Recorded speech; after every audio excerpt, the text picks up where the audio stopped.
जल्दबाजी में दिख रहे हैं और जितने भी आक्षेप उन्होंने किए सुरेश गोयल जी, अब जो बाइडेन की भी मजबूरी थी कि सामने बैठकर आप प्रथम पंक्ति में आपको तालियां बजानी है उन चीजों को लेकर। नहीं, आप ताली नहीं बजाई, देखिए पहली एक बार बजा दी थी गलती से। वो गलती से हो जाता है, वो भूल गए थे हमास वाले में वो गलती से हो जाता है, भूल गए उस टाइम पर।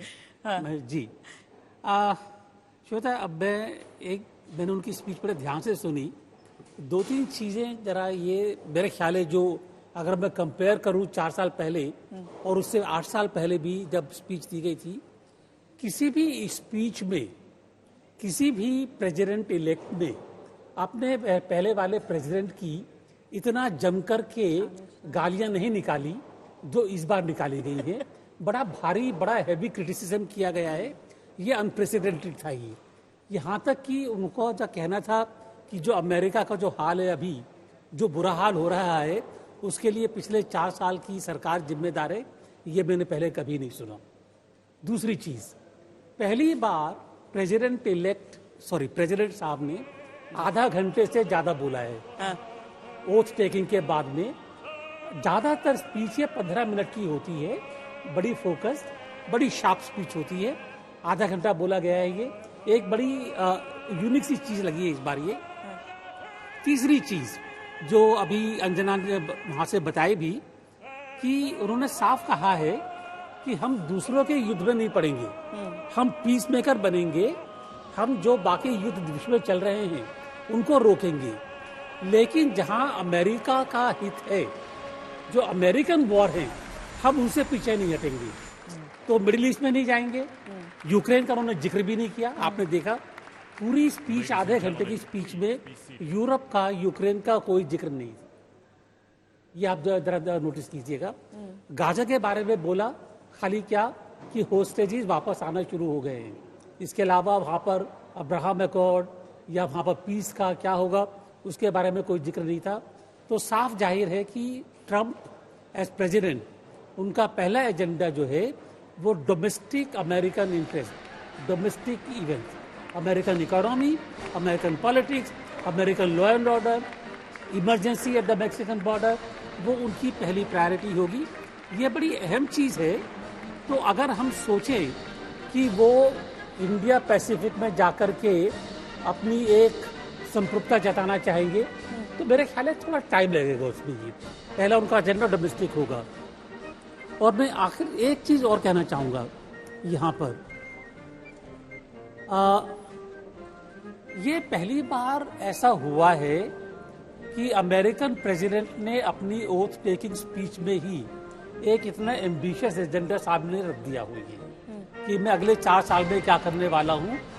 क्योंकि होता क्या है कि अमेरिकन पॉलिटिक्स बड़ी कॉम्प्लिकेटेड चीज है और वहां पर सेनेट और कांग्रेस मिलकर क्या करेंगे क्या नहीं करेंगे कहना बड़ा मुश्किल हो जाता है। ये तो 4 साल का रोड मैप बना करके चलना, या तो ये फोरसाइट है, या उनकी डिटर्मिनेशन है, या जो भी कहें पॉलिटिक्स है।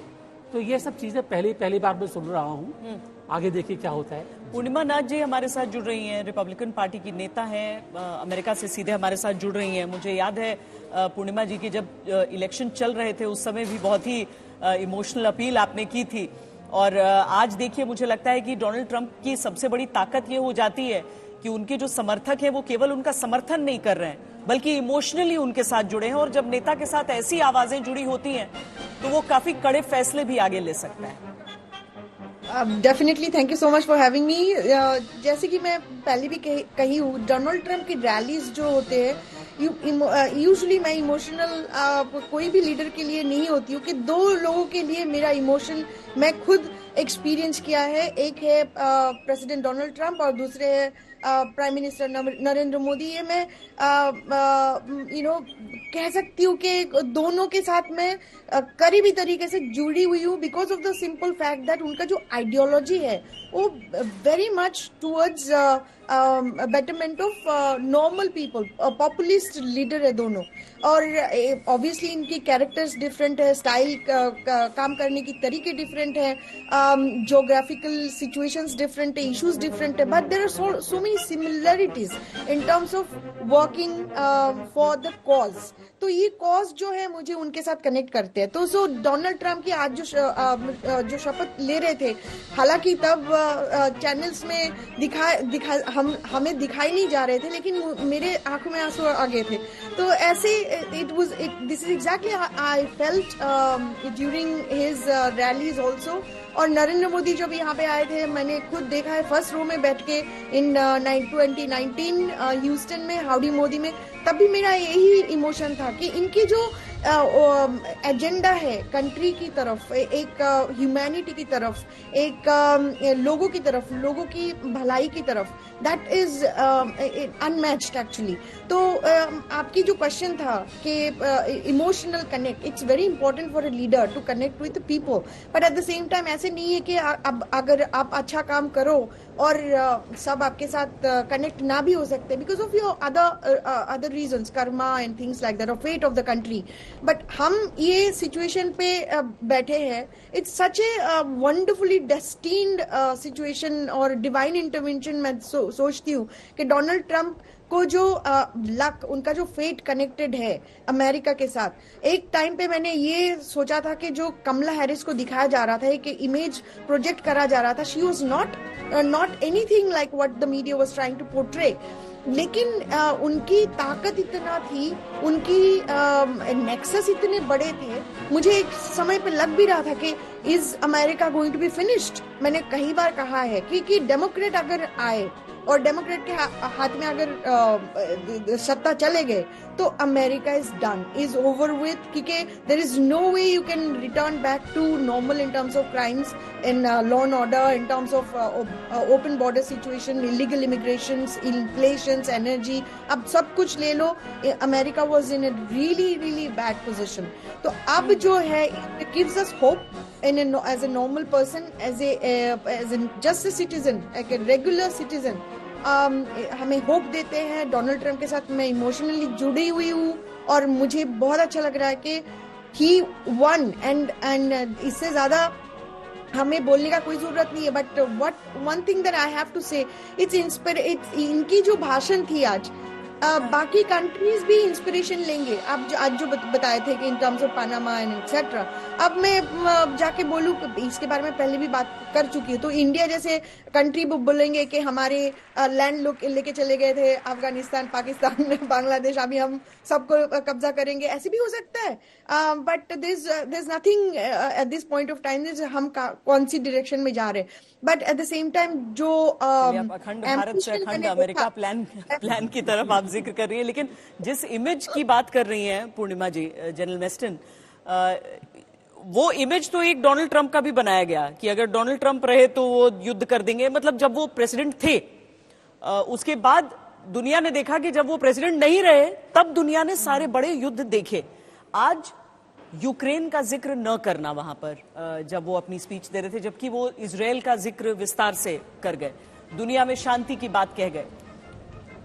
पुतिन के साथ जो उनकी बातचीत, पुतिन के साथ जो उनका इक्वेशन, हम समझे अब कि कम से कम ये जो इतना लंबा चल रहा है ये युद्ध, जो हर ठंड के समय में मतलब आप मानवीय तौर पर सोचते हैं उन देशों के बारे में और युद्ध प्रभावित लोगों के बारे में, क्या डोनाल्ड ट्रंप वाकई अंत कर सकते हैं उस युद्ध का? जिस प्रकार आज उन्होंने स्टेटमेंट दिया श्वेता, मेरे को लगता है पॉसिबल है, और उन्होंने एक स्टेटमेंट भी दिया था, नथिंग इज इम्पॉसिबल। तो विद प्रेसिडेंट ट्रंप, उनका ट्रंप कार्ड ही यही है कि वो जो डिसाइड कर लेते हैं उसको हासिल कर सकते हैं। और मेरे ख्याल वो प्रेसिडेंट पुतिन से मिलेंगे, उसमें हार्ड नेगोशिएशंस होंगे और दोनों तरफ का इंटरेस्ट देखेंगे। ऐसा नहीं कि जेलेंस्की को बिल्कुल सैक्रिफाइस करा देंगे, उनके भी इंटरेस्ट देखे जाएंगे, तो काफी हार्ड नेगोशिएशंस होंगे उसके ऊपर। और दूसरा मैं एक और बोलना चाहूंगा श्वेता, देखिए मेरे को लगता है प्रेसिडेंट ट्रंप ने आज एक और चीज बोली आर्म फोर्सेस के बारे में। उन्होंने साफ बोला हमारी आर्म फोर्सेस वो है जिसने फर्स्ट वर्ल्ड वॉर जीता, सेकेंड वर्ल्ड वॉर जीता, फैसिज्म और कम्युनिज्म को खत्म किया। कहने का मतलब है जस्ट वॉर्स अगर हैं वो लड़ेंगे और जीतेंगे, इसलिए उन्होंने बोला कि our army will forces will win. पर जो अनजस्ट वॉर्स हैं, जैसे उदाहरण के तौर पे अफगानिस्तान था या बाकी वॉर्स जो अमेरिका ने कोरिया वगैरह में लड़े हैं, ऐसे वॉर्स में वो शामिल नहीं होगा। तो एक्सटर्नली भी, और एक और उन्होंने बात की है टैरिफ और ट्रेड्स की, कंट्री से अभी वो फाइन लेंगे, टैक्स लेंगे, जिससे लोकल इकोनॉमी वहां की बेटर हो, लोगों का टैक्सेशन कम हो, जो उन्होंने ERS की भी बात की। ये वाली बात जो है, जो टैक्सेस और टैरिफ्स की बात रोहित उन्होंने की है डोनाल्ड ट्रंप ने, क्या भारत को भी चिंता करने की जरूरत है? ये बड़ा सवाल हो जाता है वहां पर। अगर उन टैरिफ्स की बात होती है तो भारत के लिए कितनी चिंता? देखिए, टैरिफ्स को लेके एक थोड़ा बहुत असहज तो है एटमॉस्फेयर इंडिया को लेके। डोनाल्ड ट्रंप ने कैंपेनिंग के समय भी भारत का जिक्र किया था और ये कहा था कि जिस तरह से हार्ले डेविडसन पे एक टैरिफ भारत लगाता है, उस तरह से भारत से आने वाली चीजों पे भी उन्हें टैरिफ वो लगाएंगे, लगाना चाहिए और वो डिस्कशन करना चाहते हैं। लेकिन इसमें डिफरेंस ये है कि उन्होंने ये नहीं कहा, उन्होंने इंडिया को कहीं ना कहीं से डराया धमकाया नहीं, जैसे वो चाइना को धमकाते हैं या मैक्सिको कह रहे हैं या कनाडा को कह रहे हैं। I think he wants to work. वो मोदी जी को ऑब्वियसली कॉल्ड हिम, बहुत बार कहते हैं कि मेरे बहुत अच्छे दोस्त है, तो शायद कहीं ना कहीं एज अ नेशन, क्योंकि वो बात करते हैं America first, make America great again, तो उसके तहत आई थिंक उनका ये प्लान है कि जो इंपोर्ट एक्सपोर्ट का जो ट्रेड टैरिफ है उसमें वो एक समानता लाए between India and the US. वो बार बार ये कहते हैं कि अब इंडिया डेवलपिंग नेशन नहीं है, एक डेवलप्ड नेशन है, तो उनको सब्सिडी और उनको डिस्काउंट नहीं मिलना चाहिए, तो वो हमें देखना होगा। और इसके अलावा मुझे लगता नहीं कि कोई और ऐसा इशू है जहां पे दोनों देश एक साथ नहीं देखते चीजों को, पार्टनरशिप की जो हम बात करते हैं, except for this one trade thing. और वो भी हमें लगता है कि we have such a good relationship with President Trump and his administration कि मुझे नहीं लगता कोई चैलेंज होगा। हाँ, ये बात जरूर होगी, डोनाल्ड ट्रंप का एक नेगोशिएट करने का तरीका है, वो एक्सट्रीम चीजें बोलते हैं and then he gets you to a point जहां पे आप उनको मतलब बीच में आके उनसे मिले और मध्यस्थता हो। तो मुझे लगता है कहीं ना कहीं वो एक स्ट्रेटेजिक बयान था। लेकिन हाँ, इसे दोनों इंडियन साइड और अमेरिकन साइड जरूर कीनली वॉच करें कि ट्रंप चाहते क्या है भारत के साथ when it comes to tariff. Jasdeep ji, इसी चीज पर मैं आपसे भी जानना चाहती हूं। वैसे तो इकोनॉमी के बारे में, यूएस इकोनॉमी जिसका पूरा प्रभाव उन सब लोगों पर होगा जो भारतवासी भी वहां पर भारतवंशी रहते हैं, उन सब पर प्रभाव होगा। ऑटो से लेकर स्पेस तक हर चीज का जिक्र दिया है। लेकिन कोई ऐसी चीज है जिससे आपको लग रहा है कि इस समय थोड़ा चिंतित होने की जरूरत हो सकती है? जी नहीं, बिल्कुल नहीं। जैसे रोहित जी ने कहा है, अमेरिका और भारत के ट्रंप एडमिनिस्ट्रेशन में और मोदी जी के एडमिनिस्ट्रेशन में बहुत अच्छे रिश्ते रहे हैं और ये एडमिनिस्ट्रेशन वहीं से रिश्ते शुरू कर रही है जहां 4 साल पहले ये लोग छोड़ के गए थे। और मैं समझता हूं कि भारत के पास एडमिनिस्ट्रेशन का बहुत बड़ा एक क्योंकि अमेरिका ने डीलिंग शुरू कर दी आज से, और वो अब चाहेंगे कि भारत रशिया से नहीं, भारत अमेरिका से ऑयल खरीदे, और ये भी एक नेगोशिएशन का पार्ट होगा। और मेरे हिसाब से प्रेसिडेंट ट्रंप जो है वो अमेरिका फर्स्ट है और प्रधानमंत्री मोदी भारत फर्स्ट है। और इन दोनों लीडर्स ने जब बैठना है, उन्होंने भारत के फायदे के बारे में सोचना है और ट्रंप ने अमेरिका के फायदे में सोचना है। और नेगोशिएशन दोनों ही सक्षम नेगोशिएटर्स हैं और मैं समझता हूं कि भारत और अमेरिका के जो रिलेशन है ये भी एक नए लेवल पे एक बहुत ही, ये कहते हैं ना कि गोल्डन डेज आने वाले हैं भारत और अमेरिका के। अगर हम पूरी दुनिया को ही देख लें अंशु जी, तो इसमें यही नजर आता है कि वही राज करेगा एक देश पर जो उस देश की को प्राथमिकता बनाएगा। चाहे हम भारत की बात कर लें, चाहे हम डोनाल्ड ट्रंप की बात कर लें, अमेरिका फर्स्ट की, जो जसजीत जी भी कह रहे हैं। भारत फर्स्ट की तो बात करता है, लेकिन उसके साथ साथ हम वसुधैव कुटुंबकम की भी बात करते हैं। उसके साथ साथ हम सर्वे भवन्तु सुखिनः की भी भावना रखते हैं। उसी का संदेश हम वैश्विक स्तर पर देते हैं। विश्व शांति और सुरक्षा की हम बात करते हैं और हम बात करते ही नहीं, हम करके भी दिखाते हैं। G20 के मंच से हमने बहुत सारे लक्ष्यों की, वैश्विक जो लक्ष्य हैं उनकी पूर्ति किस तरह से की जा सकती है, ग्लोबल साउथ को हम कैसे आगे बढ़ा सकते हैं, इसको हमने करके दिखाया है। पूर्णिमा जी ने एक बहुत महत्वपूर्ण बात कही कि ट्रंप जो है वो जिस तरह से अमेरिका फर्स्ट की बात कर रहे हैं और नागरिकों के हृदय को छू पा रहे हैं, वही हमारे माननीय प्रधानमंत्री मोदी जी जब करते हैं तो वो कहीं ना कहीं हमारे भी जो मन की वीणा के तार हैं उनको छू लेते हैं। और आज शायद इसीलिए हमने जो ट्रंप के भाषण को देखा वो थोड़ा लंबा था और पॉपुलिस्ट भाषण था, वहां की जनता को केंद्र में रख करके दिया गया भाषण था। और इसीलिए शायद विदेश नीति के बहुत सारे तत्व उन्होंने आज उसमें समाहित नहीं किए, लेकिन उनके इस कार्यकाल के जो विदेश मंत्री हैं रूबियो, उन्होंने पिछले हफ्ते ही किस प्रकार से ट्रंप की विदेश नीति होगी उसकी रूपरेखा की प्रस्तावना प्रस्तुत कर दी है। उसको मैंने पढ़ा और उसी से समझ में आता है कि ट्रंप का ये बहुत महत्वपूर्ण कहीं ना कहीं बिंदु रहेगा और प्राथमिकता रहेगी कि यदि अमेरिका फर्स्ट बनाना है, अमेरिका के लोगों का हित करना है, इन्फ्लेशन को कम करना है, तो फिर ये बहुत आर्थिक सुधार करने हैं, तो ये बहुत आवश्यक है कि जो परोक्ष या अपरोक्ष रूप से अमेरिका से और नाटो के माध्यम से जो पैसा और रसद और दूसरी मदद यूक्रेन को दी जा रही है, रशिया यूक्रेन युद्ध के बीच इस युद्ध को कंटिन्यू करने के लिए, जो बाइडेन के कार्यकाल में हमने होते हुए देखा, उसका बहुत प्रतिकूल असर अमेरिका की अर्थव्यवस्था पे पड़ा है, यूरोप के बहुत सारे देशों की अर्थव्यवस्था पे पड़ा है। तो शायद इसीलिए ट्रंप आज विदेश नीति को तो केंद्र में रखकर नहीं बोल रहे थे, पर यह उनकी विदेश नीति की एक बड़ी प्राथमिकता रहेगी, जो शायद हम आगे होते हुए देख सकते हैं कहीं ना कहीं। पर हाँ, अपने देश को प्राथमिकता देते हुए आगे बढ़ना, ये एक वैश्विक स्तर पर हम ट्रेंड देख सकते हैं श्वेता, और इसकी जो शुरुआत है ये भारत से हुई है। सुरेश गोयल जी, एक दर्द जो उनका फूटा, जिसमें वो कहते हैं कि राजनीतिक विरोधियों पर किसी भी तरीके से प्रहार, मतलब गलत तरीके से नहीं होगा, मीडिया पर किसी तरीके का अंकुश नहीं होगा, फ्री स्पीच बहाल रहेगी। ये चीजें खुद उन्होंने सामना किया है इस सब का, जो चीजें वो यहाँ पर आज रख रहे हैं। जो आपने कहा ना, एक बड़ा अच्छा आपने लफ्ज इस्तेमाल किया श्वेता, कि जो उनके मन का दर्द फूटा, और मैं समझता हूँ कि ये वाकई में उनके मन का दर्द फूटा कि 4 साल जो उनको लगा कि उनको विक्टिमाइज किया गया, परेशान किया गया, जुडिशियल प्रोसेस चालू रही। आप ये देखिए कि पहली बार ऐसा हुआ है कि एक व्यक्ति जो कि अमेरिकन जस्टिस सिस्टम में कन्विक्ट हो चुका है, सेंटेंसिंग नहीं हुई है, लेकिन पहली बार जो कन्विक्ट हुआ है वो अमेरिका का राष्ट्रपति बना है और उनकी सेंटेंसिंग रोकी गई है। इसीलिए तो मेरे ख्याल है मन में दर्द तो कहीं ना कहीं होगा। जहां तक आगे फ्यूचर की बातें, देखिए पॉलिटिक्स ऐसी चीज है कि आगे क्या होगा क्या नहीं होगा, आज के टाइम पर ये प्रेडिक्ट करना बहुत मुश्किल हो जाएगा।